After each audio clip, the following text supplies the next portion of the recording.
Welcome to Lesson 11A, Introduction to Oblique Shocks. In this lesson, we introduce oblique shocks and discuss where they occur with some examples.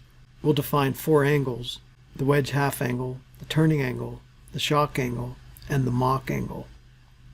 By way of introduction, here are various flows where you find oblique shocks. Bullets traveling through air, these are oblique shocks. Supersonic aircraft in a wind tunnel, here you see all these oblique shocks. Here's a cylinder in a wind tunnel. This is a bow shock, which is normal at first but then becomes oblique later on.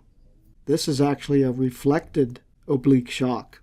This oblique shock from the bow wave hits the wall and reflects off. We'll discuss reflected oblique shocks later. We also see oblique shocks in supersonic inlets. Here's a color Schlieren image, and you see all these oblique shocks at this sharp point in the cowling. We also see oblique shocks when you have a wedge in a supersonic flow. Here's an overexpanded nozzle. We can tell it's overexpanded because the jet narrows down as it comes out. Here we see oblique shocks, normal shocks, and even some expansion fans. Here's a diagram of how this works. We have oblique shocks, normal shocks, and we get expansion fans, which are actually the reverse of a shock. Pressure rises across a shock, but pressure decreases across an expansion fan.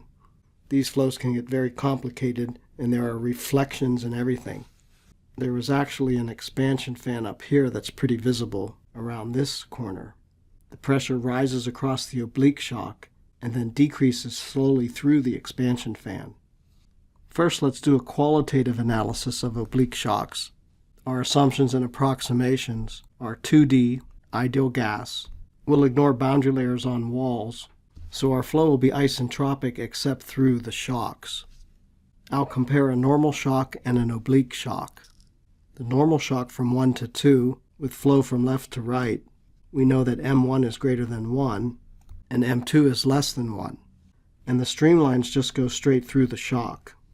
When we have an oblique shock, we still have 1 in front and 2 behind the shock, but the streamlines actually turn at angle theta from the horizontal. The shock itself is at some angle beta. Beta is called the shock angle, and theta is the turning angle. M1 still has to be bigger than 1. You can get shocks only in supersonic flow, but M2 can be less than 1 or greater than 1, depending on M1, beta, and theta. Let's consider, for example, a 2D wedge of half-angle delta, and this wedge is aligned directly into the flow, with Mach number 1 coming in. We'll get an oblique shock right at the nose of shock angle beta, and as we sketched up here, the flow will turn at turning angle theta. But the flow after the turn has to be parallel to the wedge, since the wedge is a solid wall, and we're ignoring boundary layers. So here theta has to equal delta. There are in general 3 angles when we deal with oblique shocks in 2D flow. Theta is the turning angle or the deflection angle, beta is the shock angle, and delta is the wedge half angle. But as I said, theta is equal to delta when we ignore boundary layers.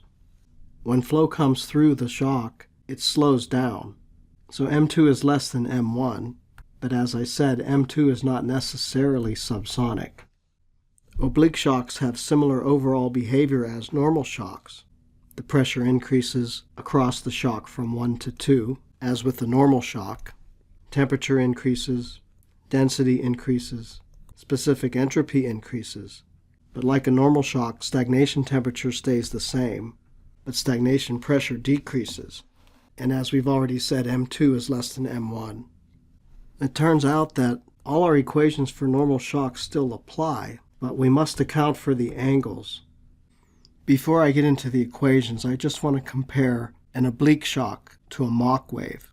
Recall we discussed a sound wave in supersonic flow, where we had a noise source in supersonic flow, but as soon as the sound is made, its sound waves travel downstream and are tangent to a line, which we called a Mach wave. So if you're standing here, you would never hear that sound. You hear the sound only if you're within this Mach wave region.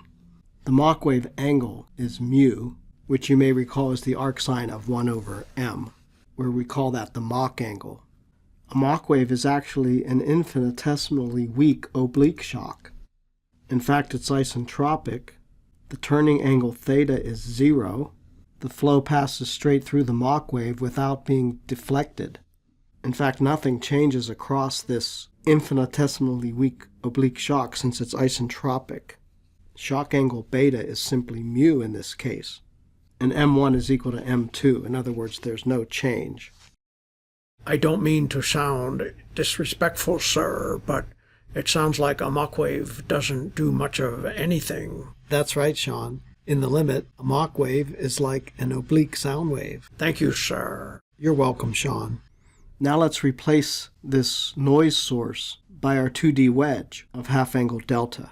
Now we get our oblique shock, and the flow does turn by angle theta, and the shock itself is at angle beta.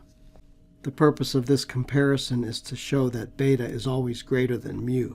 In other words, mu is the lower limit of beta. In this lower limit, the flow was isentropic, but when you have an actual oblique shock, it's no longer isentropic. When an aircraft flies supersonically, oblique shocks form and travel along the ground with the aircraft. As we discussed before, a person standing on the ground does not hear or feel anything until the plane moves far enough forward that the oblique shock passes by. Then he or she hears a sonic boom with a sudden increase in pressure. The actual flow around this aircraft is complicated, and there's usually another oblique shock later. Thank you for watching this video. Please subscribe to my YouTube channel for more videos.